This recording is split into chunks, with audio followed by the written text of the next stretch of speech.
Hi, this is Jordan Moorhead with the Austin Real Estate Investing Podcast. Today we have a really special guest on. We have Mo Anderson, who went from being a tenant farmer's daughter to CEO of Keller Williams Realty and a partner of Keller Williams Realty. Mo, it's so great to have you on here today. How are you doing? Well, I'm doing really good for an old lady. I'm excited. I'm Yeah, excited to be above ground. you're I doing turned great. I turned 86 a week ago. That's So, amazing. yeah, and I'm still excited about real estate. That's great to hear. So, Mo, first question, I think it's the most important question that we ask here on our podcast is what's your favorite restaurant here in Austin? Trulux. Trulux? Uh-huh. I love their service and I love their valet parking. Those valet guys are so nice when we pull in there. Yeah, I like Trulux a lot. Yeah, that's a common answer. Actually, I've gotten that a few times and I actually have Really? not been, so I need to check it out. Oh, you gotta go. Yeah, Yeah. absolutely. So, for those who don't know, and anybody associated with Keller Williams will know, who are you and how are you involved with real estate? Well, I was a public school music teacher for 14 years. And I grew up in poverty. And when I was about 8 years old, I made a commitment to myself that when I grew up, I wanted to make more money than I needed because I was so frustrated not being able to give anybody a birthday present, or I couldn't buy my parents a present at Christmas time. And I quickly discovered that in teaching, you will not make more money than you need. You don't even make as much as you need. So one day, my husband came home from Conoco Oil Company in Ponca City, Oklahoma. And he said, I've enrolled you in a class. And I said, You've what? I've enrolled you in a class. What class? A real estate class. Why in the world did you enroll me in a real estate class without asking me? We took the class. I eventually got my broker's license, and then we moved to Edmond. And it was in Edmond, Oklahoma, which is a suburb on the north side of Oklahoma City, that I began my real estate career. And I sold real estate for 1 year. That was back in 1974. I've been in the business for 49 years. Wow. And then the desire to have our own company was kind of seeded in my mind because I knew my real skills would be in probably building companies to be profitable, so our agents could have great profit sharing checks. And so we started our own company, and we had that company for 10 years. We bought a Century 21 franchise. And Jordan, I'm so proud of this. We were number 3 in Century 21 out of 7,500 offices in the US and Canada. And you Is were in that not Oklahoma. excited? In Oklahoma, in Yeah. Little Edmond, Oklahoma. We were number 3 in the nation for several years. And then Merrill Lynch decided they wanted to enter the real estate business. So they came and made us an offer for our company that was probably 200,000 or 300,000 more than what we thought it was worth. And we sold it. We made a 2,000+% return on our investment. And that's the day I fell in love with owning asset-based businesses. Yeah. So that's how I got in real estate. Richard kind of pushed me into real estate. He saw how hard I worked as a teacher, and he thought if I could get her in real estate, she'd really make the money. Well, guess what? Worked out. Yeah. It worked out pretty good. Yeah. So So, that's how I got into real estate. mhm. And I opened Oklahoma. It was the first region to rise up outside of Texas. And so I had the first region For Keller Williams. for Keller Williams. Yes, And ma'am. we did so well because I followed the model to the T. I'm a great model follower. And because we did so well, Gary was pretty sure it was because of his models and systems. Well, I was pretty sure it was because we had the right people Mhm. in the leadership group. So after 2 years, I think it was either 2 or 3 years, he asked me to come and be his partner and help him grow Keller Williams internationally. So when I went there as CEO, and by the way, I was the first female CEO of a real estate company. Wow. On top of that, I'd never had a business class in my life. So boy, did I love having him as a mentor. And I took all the KW classes they had back then, several times each. And when I started, we had 1,800 agents in Keller Williams, and I believe that was 92. So it would have been 3 years later. So I moved down there in 95. And when I was exhausted and ready to replace myself, I think it was 2012, but it may have been 2010. I just can't remember. And I was really tired because we were so small back then. Everybody thought we were idiots. They thought we were an Amway company. They thought it would never work. Well, I knew it would work because in my company that I sold to Merrill Lynch, we profit shared on 2 levels.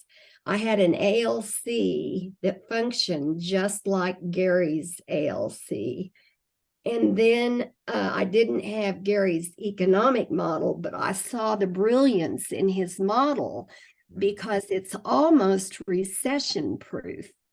Because when you have a dip in the market, who leaves? The newer people. Yeah. And your solid cappers and your top agents thrive in a shifting market.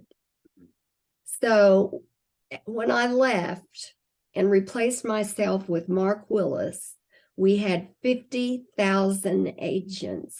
Wow. So you started at 1,800 and got it up to 50,000 when you left. And now we're at 190 or whatever the number is. Huge. We're in 52 countries. Now I opened Canada and then set up the structure to do the research in Asia and Europe. Wow. To see what we could do there. Now, Canada, their accounting system is almost identical to what we do in the US.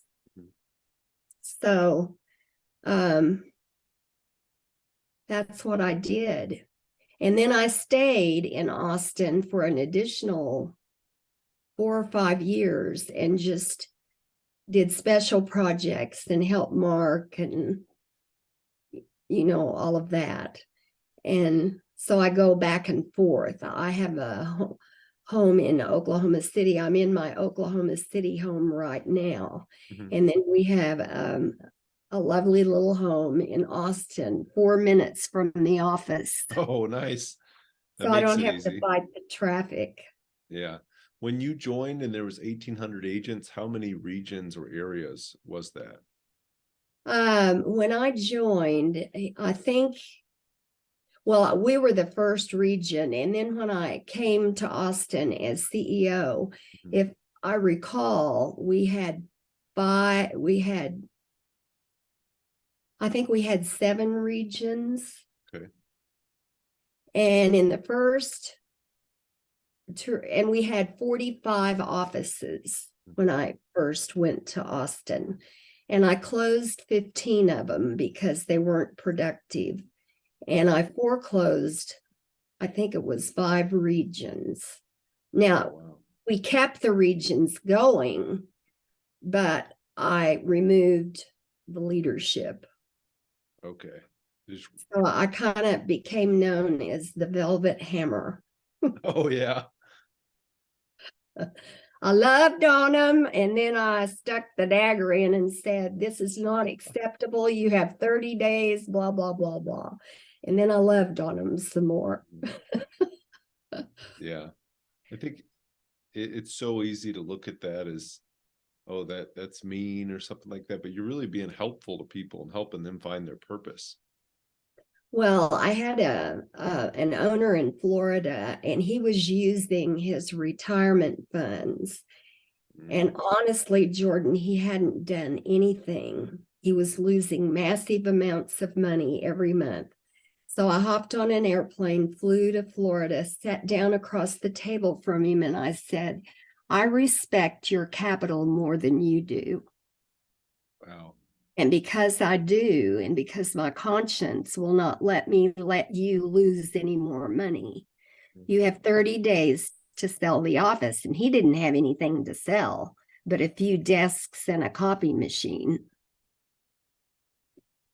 And so he couldn't find a buyer. So I shut him down, and everybody goes, "Oh, you shut down an office. That's terrible." I said, "No, we will earn respect in that marketplace because everybody knew he was failing." Mm-hmm. And so we reassigned that territory to somebody really, really good, and they flourished and thrived. Awesome.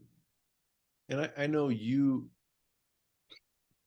when I heard you speak at the event we met at, you were talking a lot about the culture of Keller Williams. Would you mind talking a little bit on the culture of Keller Williams now? Well, every business in the world has the culture. Mm-hmm. The question is, does that culture cause people to thrive, or does it kind of smash them down? And in some businesses, the culture is very upbeat and positive and causes people to thrive and flourish. Culture is needed because it brings stability, it brings unity, it brings standards. And I learned, being a public school music teacher, the importance of standards. Mm-hmm. And I'm so glad I learned that, because that's one of the most important things in building a business. Because when you have a high standard, people rise up to it. When you don't have standards, people go down.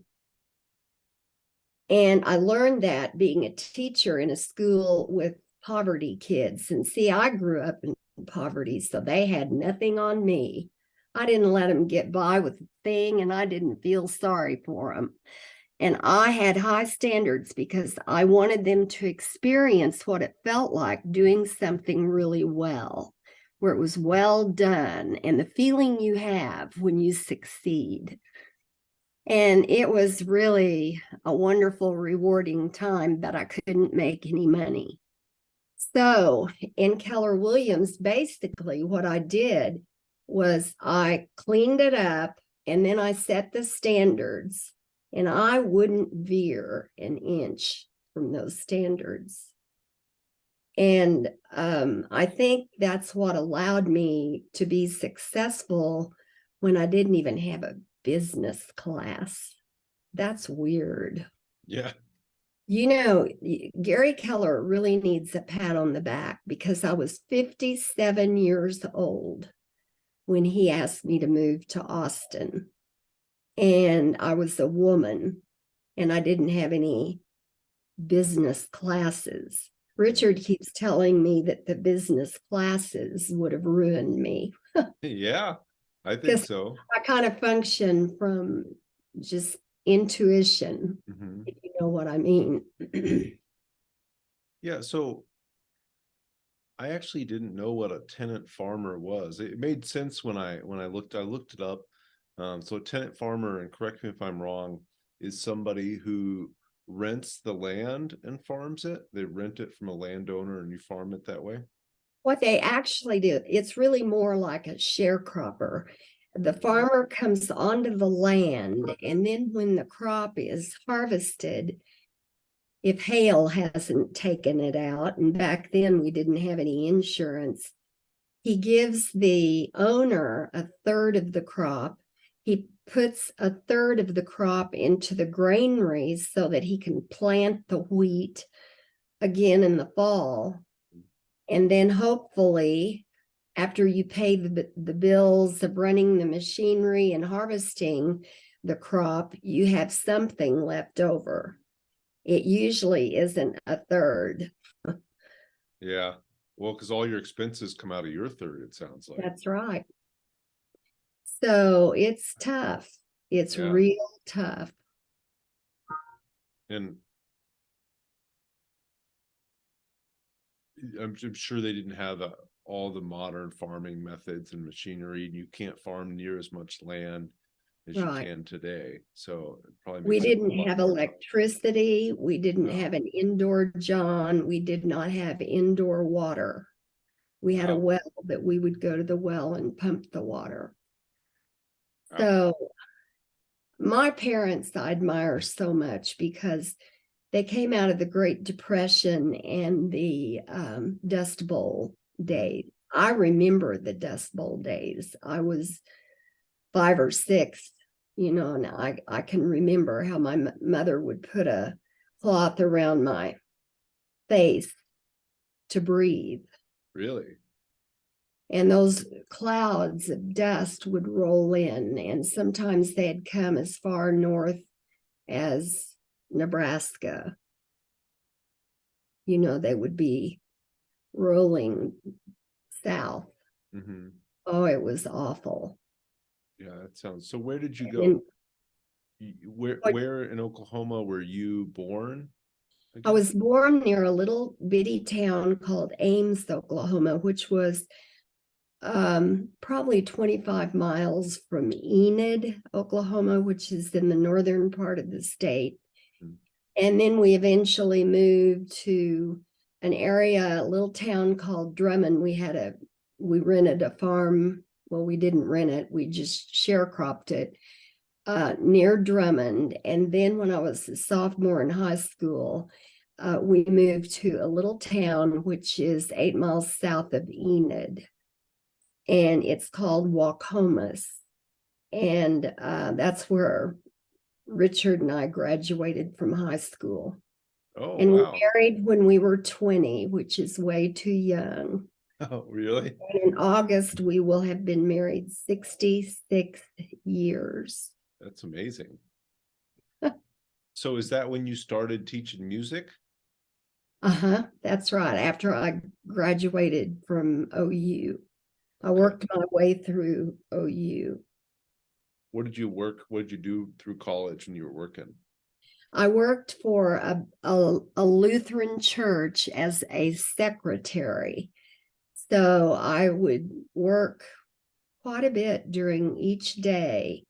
And I typed his sermons. I ran the old-fashioned copier with the gel stuff. How did that work? I'm not familiar. Yeah, you're too young, So it's darling. like a printing press type of thing? Yeah, you would print the church bulletin, that you hand to the people when they come in so they know the order of service. Mm-hmm. Oh, cool.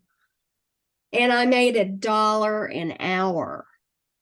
I was so excited because I had a job at OU for 50 cents an hour, and I decided to call all the churches. And the Lutherans needed a person, and I interviewed for the job and got it and got paid $1. I was so excited. It's amazing. What was college per year at that time? I don't remember, but it wasn't much compared to what it is now. I really don't remember. Maybe a few $100? No, $1,000? I would say a couple of thousand maybe. Okay. And then you have room and board.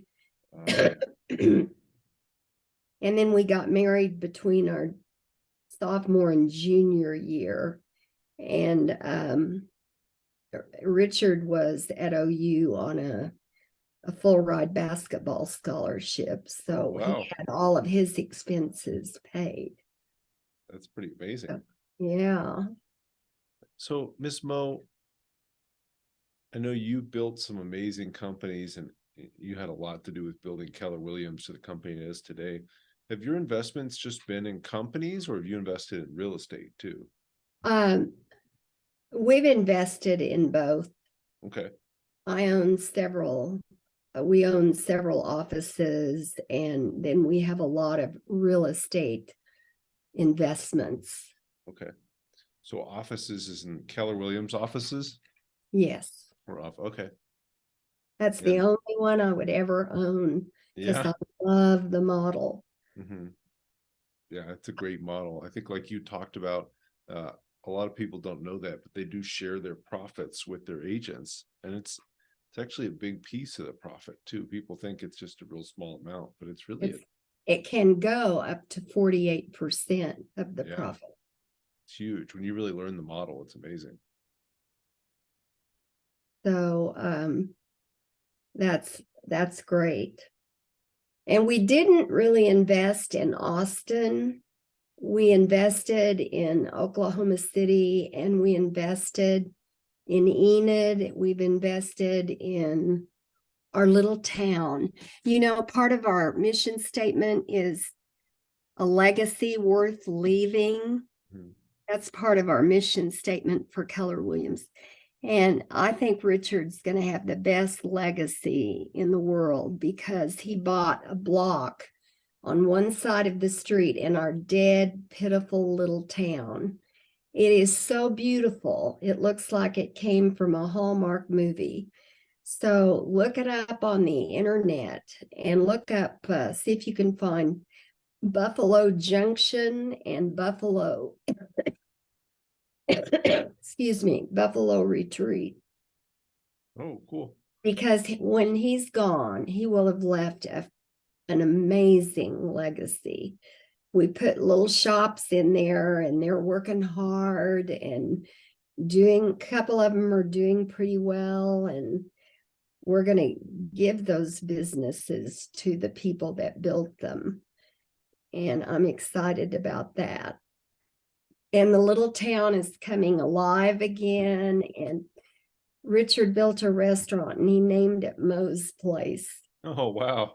That's amazing. What kind of food do they serve at Moe's Place? Oh, it's just the little small town Okay. menu. So like Fried this and fried that. typical American fare. Yeah, Yeah. that's right. Awesome. So people always ask me, what mistake did you make in your investing? Mhm. Well, the mistake, and we have invested in 50 acres in downtown Oklahoma City, the last piece of downtown Oklahoma City. And the mistake we made was that we veered off into investments about which we knew nothing.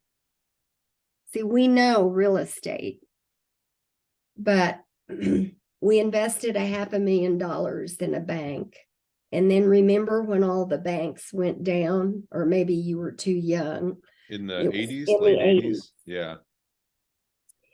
And our mistake was we were diversified in all the wrong things. So when the oil bust hit at the end of the 80s, and it affected Texas, Colorado, Oklahoma, you know, the oil patch, it was so sad because people who had generational wealth, you know, went under, and we lost so much money. We lost all of our savings, and we lost, you know, some of the investments, and we were really close to bankruptcy. But my daddy taught me that no matter what, you pay your bills.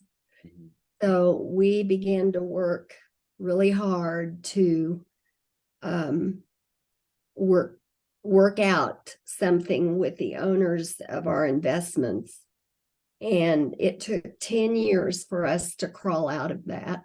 When Gary heard about me and he found me, I said, look, Gary, we've just had a major disaster in this oil bust. We don't have any money. I can't do anything. I can't buy a region because I don't have any money. I think I can find some. And he said, well, Mo, I don't have my documents ready. And I said, well, in that case, all I have to do is ask you for permission to use your systems and models. You give it to me in writing because Oklahoma is a non-disclosure state. So I don't have to have a document in Oklahoma. Now, later, he got the documents done. A number of months later, he got them all done. So we actually went into business on a handshake. Wow. And a letter. And we really did good. Oh, yeah. So your advice, your investing advice for people is don't get into investments that you don't understand. I think that's good advice. Now, if you've got a competent investment analyst or a competent investment person, you know, that might not be true if you really had a good one. But if you're doing this by yourself, stick with what you know. Because and I know real estate offices and I know dirt. Yeah. Yeah, clearly 50 acres right in the middle of downtown Oklahoma City isn't bad. Well, we're just part of the investment group. Oh, cool. But let me tell you, we may be dead and gone when it's all developed. Our kids will benefit from it, but that's exciting when you have land in Major what's metro. left downtown Yeah. Oklahoma City. Yeah. So we have a lot of money invested in real estate. And we have a lot of money invested in philanthropic ventures where we help ministries and charities and all of that. Well, yeah, let's talk about that real quick. What are the interesting or exciting charities for you? What do you like to invest in philanthropically? I'm interested in the elderly, so that means we do quite a bit with Meals on Wheels because they serve food to the elderly who are homebound and can't get out. And well, we give to 43 entities. I love one that we do. It's a ministry that services children of incarcerated parents. And a team with a video camera goes into the prison. The prisons give permission. And the mother reads the book to the child. And then she tells the child about where she gets her food in the cafeteria and what kind of a bed she sleeps on, because these little children, we had a fundraiser at our house one night, and one little boy said he couldn't sleep at night because he envisioned his mother in a cage. Whoa. You know, like a dog cage. And when they get these videos and they see that their mom is okay and she is coached and she speaks encouraging words to the child, they watch those videos every night before they go to sleep. And there are several videos that are done during the course of the year. And then the OU football team, I don't know if they still do it, but the OU football team would come up and play with those kids in a park. And they would be so excited, you know, to meet real players. Yeah. And then I love the homeless. we do quite a bit for City Rescue Mission. I would say those are probably my 3 top favorites, but there are 43 of them. I can't remember them all. Kelly has to keep me on track with that. That's a big list. Yeah, it sounds like you're really well diversified in all the charities you're given to also. Yeah. But that's so amazing that they're, because you don't think about who's affected by someone that ends up in prison, and a small child just doesn't know anything. It's crazy to think that they would think they're in a cage and but not. They have weird, ideas that aren't realistic. We built a chapel in one of the prisons. My cousin is a builder, and he spent his life building chapels in prisons when they would let him. And now they show the inside of the chapel on those videos so that they know their moms have a nice place to meet for Bible study or maybe hear a speaker or whatever.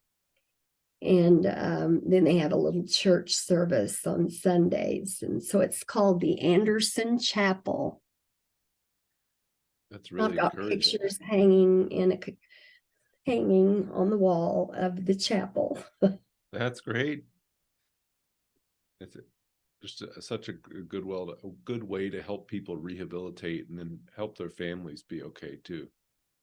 Well, I've always said that if every business, every charity, every church, synagogue, mosque, whatever is in the city, if every civic club had a philanthropic model like Keller Williams has, there would be no need for welfare, because I have tried to teach Keller Williams agents that we take care of our own first, and then we reach out.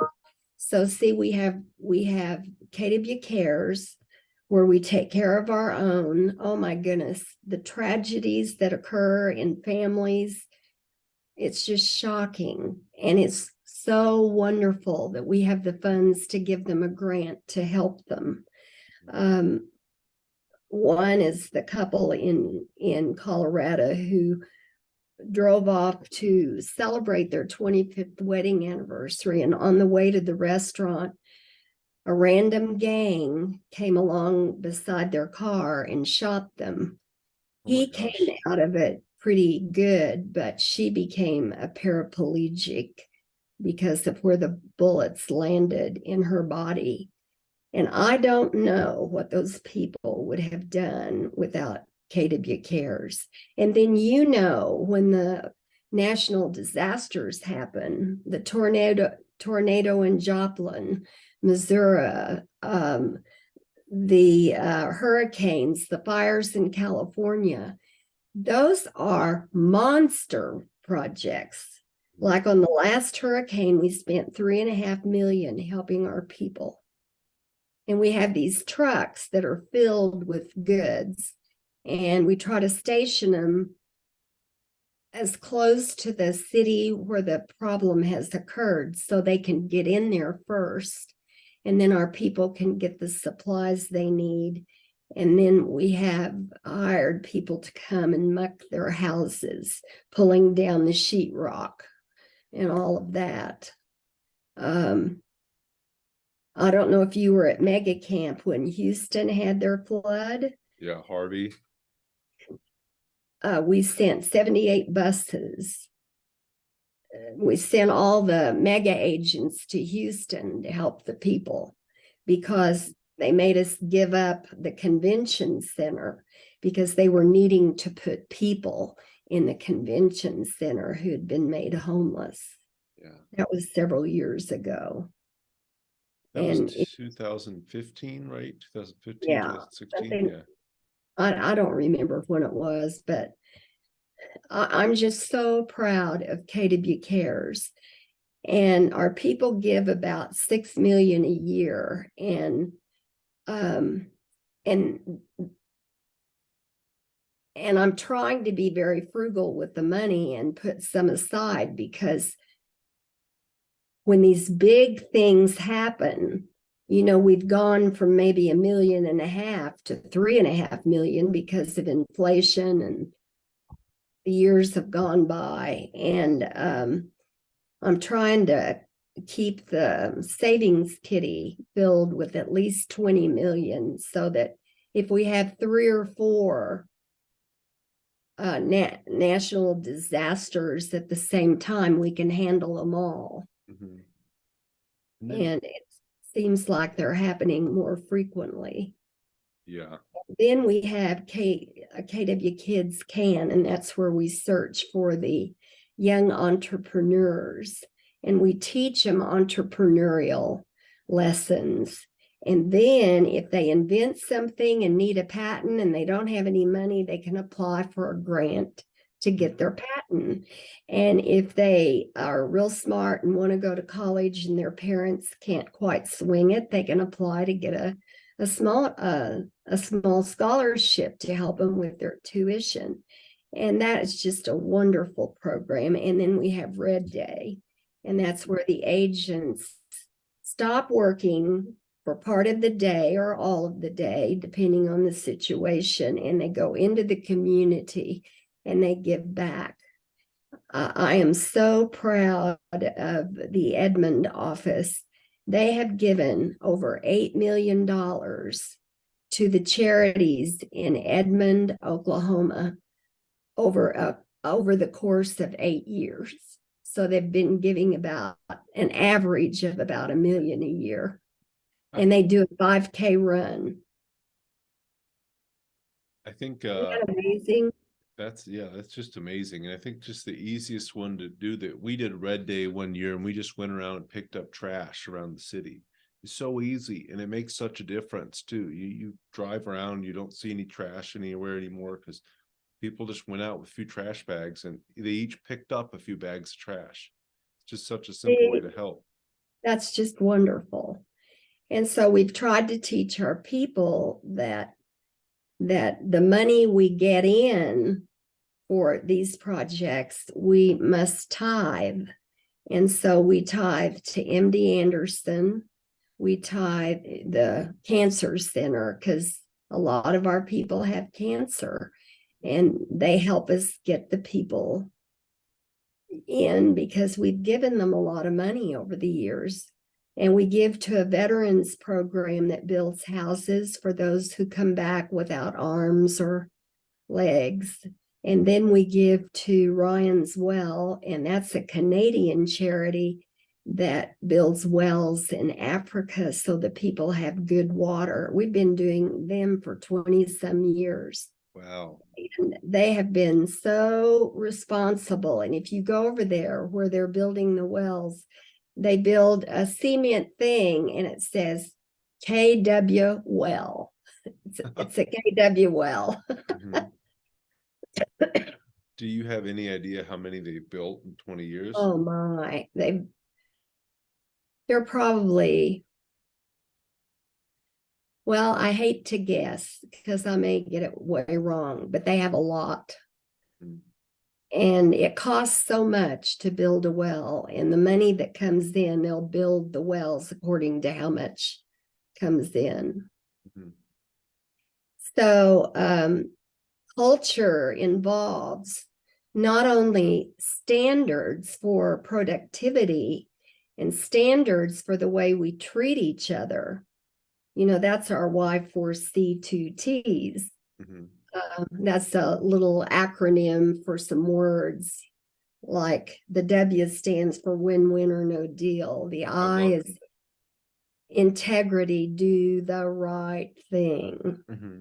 I love the win, win, or no deal. I think that's in real estate, especially, both parties need to feel like they've won, and they need to win. And they can in every circumstance too. And I think everybody thinks, oh, this person has to get the upper hand or this person has to lose. And it doesn't have to be that way. So we really have 4 pillars to our culture. The first pillar is our MVVBP, our mission, vision, our values, and our perspectives, beliefs, and then our perspectives. Mhm. MVVBP. And then the second pillar is, of course, we pull out of that the Y4C2Ts. And then we teach the 6 personal perspectives. And I love this class. Dave Jinks and Gary created that class. And I tell everybody who comes into Keller Williams, they need to take it at least 5 times because you don't get everything unless you repeat it. Mhm. And these are the 6 ways that a person needs to think in order to be a match for Keller Williams. And then the last pillar is a piece called What is Culture? And it's just a little piece that Kay Evans and I and some agents, some top agents designed. And it's things like give 7 hugs a day or you get weird. It's like pay somebody's bill anonymously where they don't know who paid it. The MCA would know, the Market Center Administrator would know, but it just lists 52 things that we do when we're in culture, and it helps agents understand what a cultured office looks like. Mm-hmm. And I love that piece. And of course, the key is a team leader understanding that all those 4 pieces need to be talked about all the time. You never stop talking about them because everything in real estate changes. Interest rates, MLS rules, you name it, it'll change. Mm-hmm. But the one thing that does not change is our culture. And the reason is because it's based on eternal truths. You know, you hear everybody say, but my truth is whatever. And I look at them and I say, you know, I'm not interested in your truth. I'm interested in the truth. Do you get my point? Oh, yeah. Because there are universal rules that are true. And so to have a cultured office, the team leader, the leadership has to buy into it. The ALC has to buy into it. And team leaders need to be taught how to get the ALC informed and educated. And then in every team meeting, you have a cultural moment. And you teach everybody to become culture watchers. And what did you see this week in this office that was just a wonderful cultural moment? Mm-hmm. So the agent leadership council was around when you joined already? Yes, okay. It was. It was created by Gary's first ALC. And what is funny is the agent advisory council that I had in my office in Edmond functioned almost identically to his ALC. Sounds like you had similar values. Yeah. Yeah. A kind of an interesting experience you might be interested in. When I was CEO, a professor from Stanford University called me and said, can I write a white paper on your culture? Because we notice you're the only company that flourishes when there's a downturn in the economy. Up to that point, in every downturn, we got better. And he said, I want to study your culture and write a white paper. And I said, well, yes, you can do that if you come to watch me teach a 3-day seminar, and you'll stay 2 extra days to meet the team. And then you have to allow us to read it to make sure it's accurate, because I'm not going to let you put something out that's not true. Mm-hmm. He did. So the course writer, the white paper writer came, and He did a wonderful job, and it's been updated 2 or 3 times, and it's somewhere on the internet. I don't know how to find it. I have my tech person find it for me. Isn't that awful? What would it be called if somebody wanted to look it up? Stanford white paper on Keller Williams. I think we can find it. Probably find it that way, yeah. And so then the professor in Stanford took a job at Yale. So when he had his MBA students, he always had them study that white paper. And then he would invite me to come so they could ask me questions.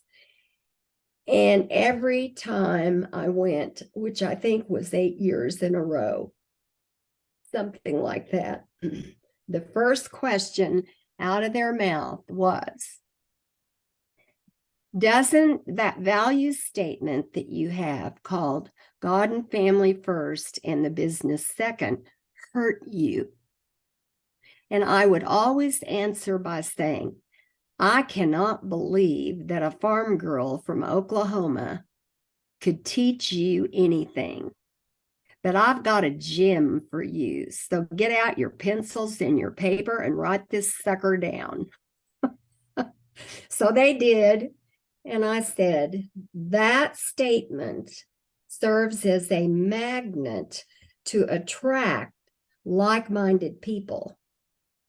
We're like-minded on that issue, no matter what your faith is. You know, if you're Hindu, Buddhist, whatever you are, whatever you profess to believe, that and your family are the most important things. And then your business is next.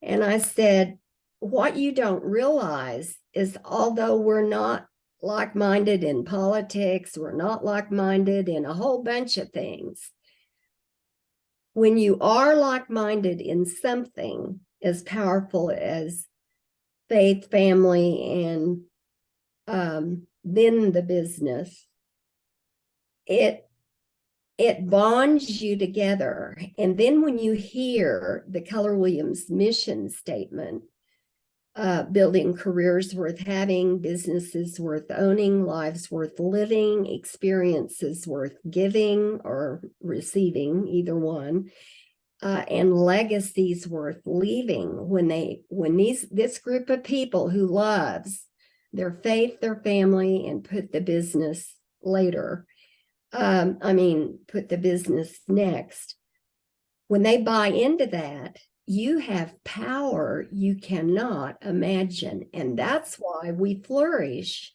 We have flourished in all of the downturns. Yeah. So speaking of, it seems as if we're either going into a recession or in a recession. And I know for my personal business, when we've always kept the client first, we've always just continued to do well. Do you have any advice for agents or real estate investors heading into what seems like it would be a recession? I know the advice of invest in what you know is always important, but any other advice for agents or investors right now? Yeah, I do. And it's this: quit talking about how bad the market is. Hush, shut up about it, because the market is now normal. Mhm. What we had the last 3 years was craziness. And people paid way too much for houses. When they go to sell them, it's going to be a problem. And just understand that we've come back down to normal.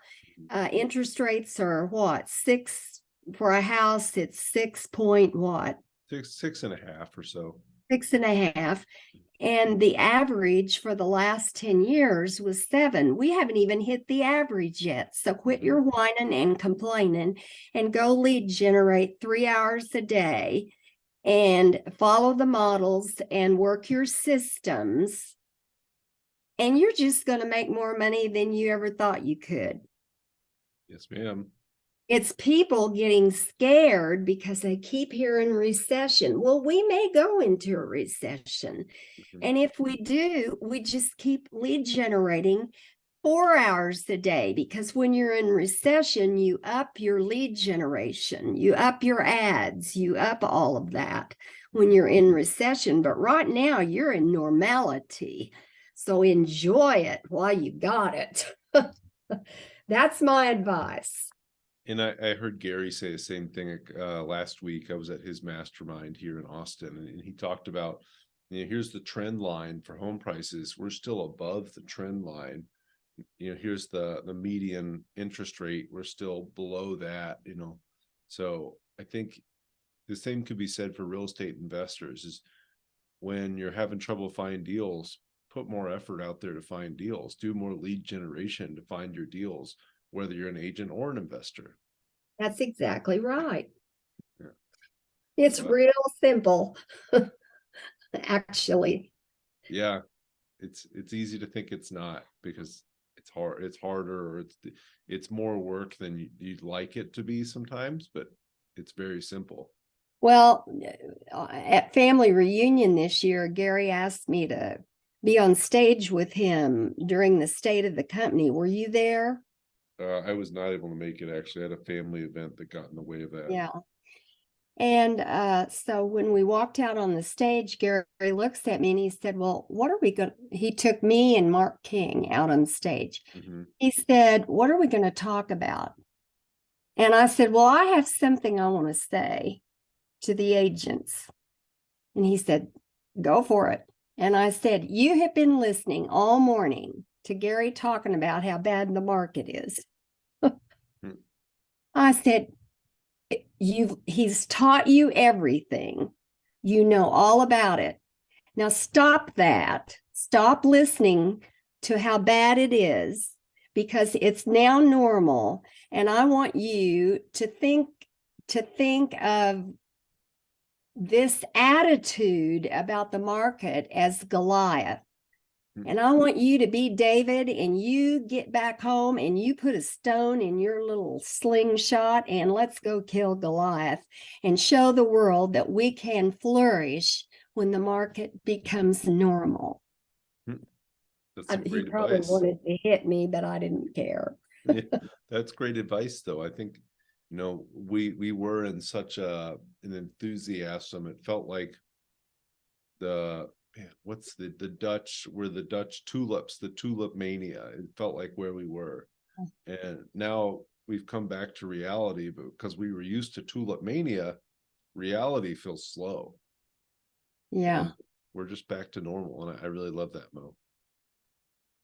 So, Miss Mo, what's on the docket for you? I know you were telling me here earlier, your assistant keeps you scheduled out for 18 months in advance. What do you have to look forward to this next 18 months? Well, I have a lot of regional events that I'm doing. Like I'll be in North Carolina region. I think it's the first week or so of June. And then I don't remember where I'm going. Kelly tracks all that. I just look at it in a week at a time. Yeah. Anything And you're so excited about? I have a lot of fun things that I'll be enjoying because I love to go into an area and encourage people and kind of get on them, the velvet hammer, and say, quit your whining and complaining, go sell houses and make money. So I have many months of fun, interesting things. I have a speech I'm going to give to a club here in Edmond, and they want me to talk about hope. And I'm real excited about that, because when we moved to Edmond, it was like a move of hope. Maybe I can find a profession that will allow me to make more money than I need, so I can give it away.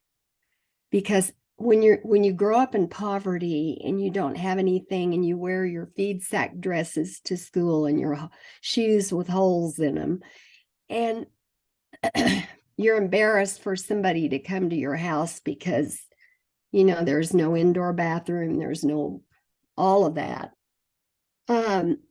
it is so joyful to give. I can't begin to tell you how much joy I find in being able to give. And maybe a good friend has a tragedy and we're able to help them. I just love that. So for me, the joy is being able to encourage other people. And I want to be a role model for all of our agents that you do not have to quit just because you turn 65. Because if you quit, you'll rot and die. Oh, wow. I've lost so many friends, it's unreal because they quit. And I'm just determined, to go on. And then when the good Lord calls me to my real home, that's great. But I want to be productive up to that time. So I haven't quit.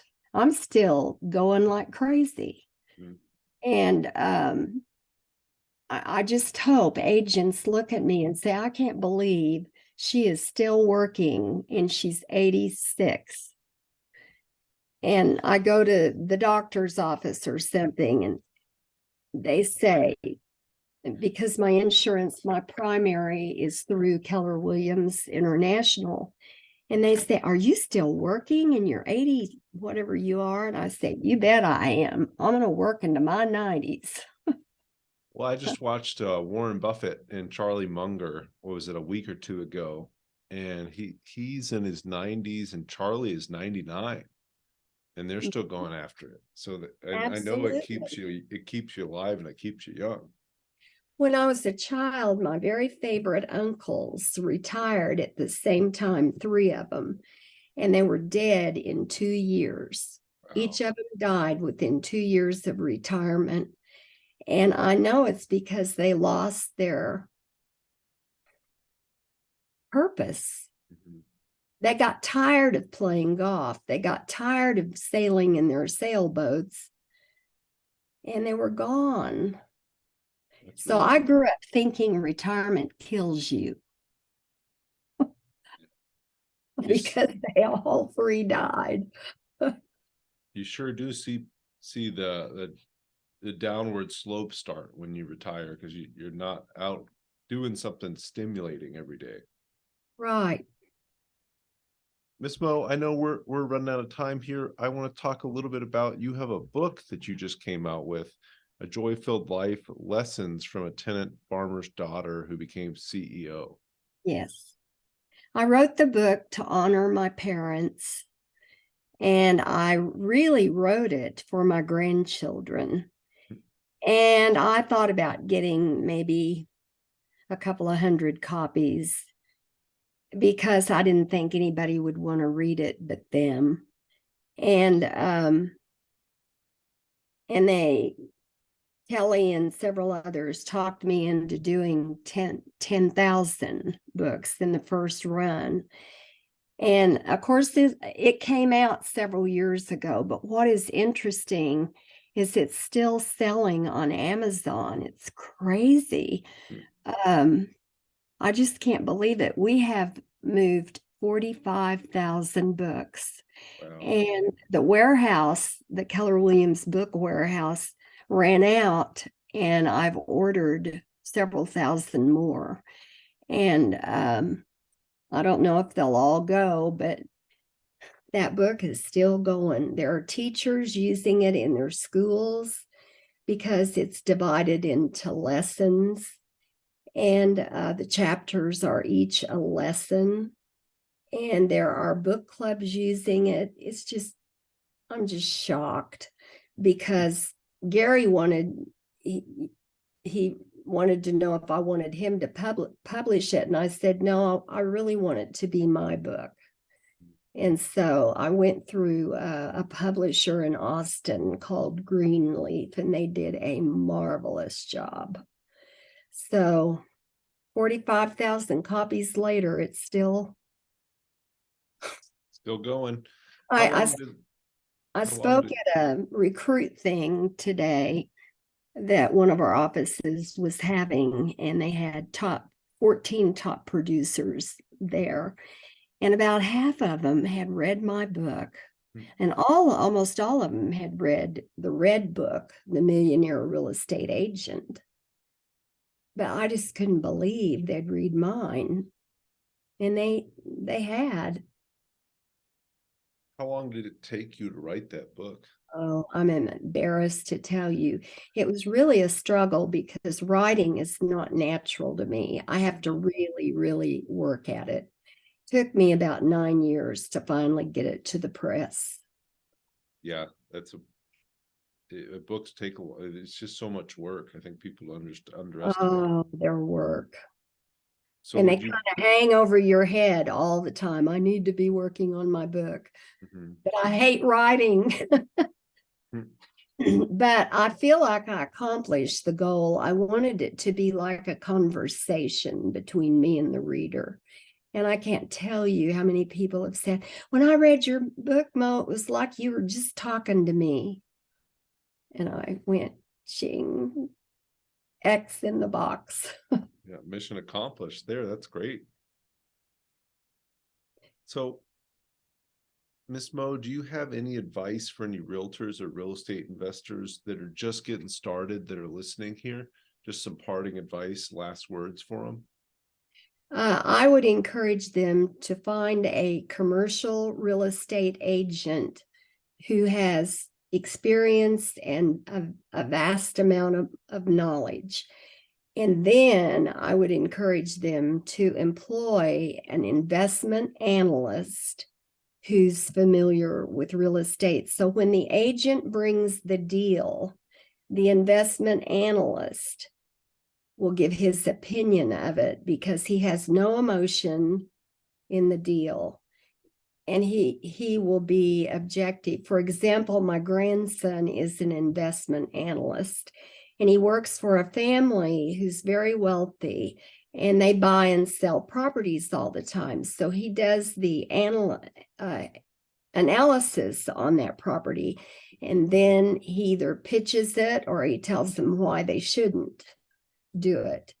If you're not experienced in investing, even though you're a real estate agent, if you're not experienced in multifamily or office buildings or commercial buildings or whatever, you need a good attorney, you need a good CPA, and a really good agent.